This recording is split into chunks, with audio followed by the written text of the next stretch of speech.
കോഴിക്കോട് ഇടച്ചേരിയിൽ മിന്നലേറ്റ് 8 പേർക്ക് പരിക്കേറ്റു. 6 പേരെ നാദാപുരം ഗവൺമെന്റ് ആശുപത്രിയിലും ഒരാളെ വടകര ഗവൺമെന്റ് ആശുപത്രിയിലും പ്രവേശിപ്പിച്ചു. പ്രതികരണത്തിലേക്ക്. ഭക്ഷണം കഴിച്ച് പണിക്ക് ഇറങ്ങിയതാ 2:30. അന്നേരം മാറ്റ് ഒപ്പെല്ലാം ഇട്ട് പോയാലും ഞങ്ങൾ പണി തുടങ്ങിയതാ.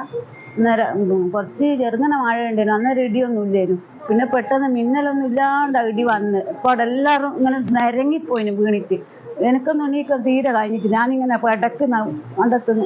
ഒരുപാട് ഇങ്ങനെ ഉരുണ്ട് ഇങ്ങനെ വന്നതാ. തിന്നാനും ഈ തൊഴിലുറപ്പ് ആൾക്കാർ ജോലി ചെയ്യുന്നത്. അപ്പോൾ അവിടെ നിന്ന് നമ്മൾ സൗണ്ട് കേട്ടിട്ട് സ്കൂൾ അധ്യാപകരും സംഭവ സ്ഥലത്തേക്ക് ഓടിയെത്തിയതാണ്. ആ സമയത്ത് തന്നെ വേണ്ട വാഹനങ്ങളും അവർക്ക് വേണ്ട എല്ലാവിധ രക്ഷാപ്രവർത്തനം ചെയ്തിട്ട്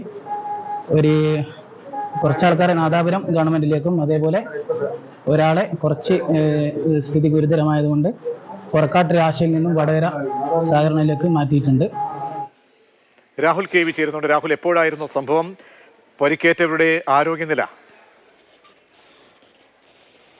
പ്രതീക്ഷ, ആകെ 8 പേർക്കാണ് പൊള്ളലേറ്റത്. ഇതിൽ 7 പേരെ നാദാപുരം ആശുപത്രിയിലും ഒരാളെ കാലിന് പൊള്ളലേറ്റതിനെ തുടർന്ന് ഒരു സ്ത്രീയെ വടകര ജില്ലാ ആശുപത്രിയിലേക്കും മാറ്റിയിരിക്കുകയാണ്. സാരമായ പൊള്ളലില്ല എന്നതാണ് ആശുപത്രി അധികൃതർ അറിയിക്കുന്നത്. അതാണ് ആശ്വാസകരമായ കാര്യവും. കാരണം ഈ കാലിന് പൊള്ളലേറ്റ ആൾക്കാണ് കൂടുതൽ പരിക്കുള്ളത്. ഇത് വൈകിട്ട് 3 മണിയോടുകൂടിയാണ് ഈ സംഭവം ഉണ്ടാകുന്നത്.